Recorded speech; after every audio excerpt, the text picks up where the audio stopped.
এটা হচ্ছে ডিবির পুলিশ হারুন। এই খানকির ফোলা সৌদি আরবে গিয়েছিল, মক্কা উমরা হজ করেছিল।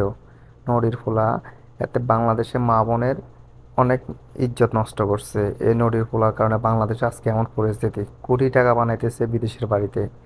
যত অপকর্ম আছে খানকির ফোলা করতেছে, কইরা কইরা বিএনপির নাম দিতেছে। এই নদীর ফোলা বর্তমানে পুলিশ না, একটা আওয়ামী লীগের শীর্ষ ক্যাডার নামে পরিচিত। এই খানকির ফোলা বর্তমানে আওয়ামী লীগ। নদীর ফোলা আগেও ছিল ছাত্রলীগ, তারপর আসছে পুলিশ, এখন বর্তমানে পুলিশ লীগ হওয়ার পর হয়েছে আওয়ামী লীগ পুলিশ লীগ।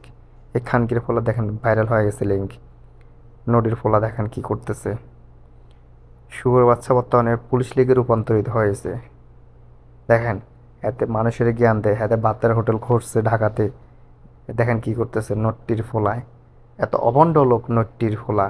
নট্টির ফোলার পর আল্লাহর গজব পড়ুক, আল্লাহর গজব পড়ুক নট্টির ফোলার পর। এটা আমার মনে হয় হাসিনাকে দেখাচ্ছে। এই যে হাসিনাকে উলঙ্গ হয়ে এভাবে দেখাইতেছে যে হাসিনা তোমার পছন্দ হয় কিনা দেখো, বুড়া বয়সে আমি ডিবি হারুনের আমার এটা ঢুকবে কিনা দেখো। সম্ভবত হাসিনাকে এগুলা দেখাচ্ছে আর কি। শুয়োরের বাচ্চার পতন হয় না কেন, হাসিনার লজ্জা শরম নাই? হুম। হাজার হাজার মা বোনের ইজ্জত নষ্ট করছে ডিবি হারুনে। এখন প্রমাণ তো হয়েছে, লিঙ্ক ভাইরাল হয়েছে, এখন প্রমাণ হয়েছে হাসিনা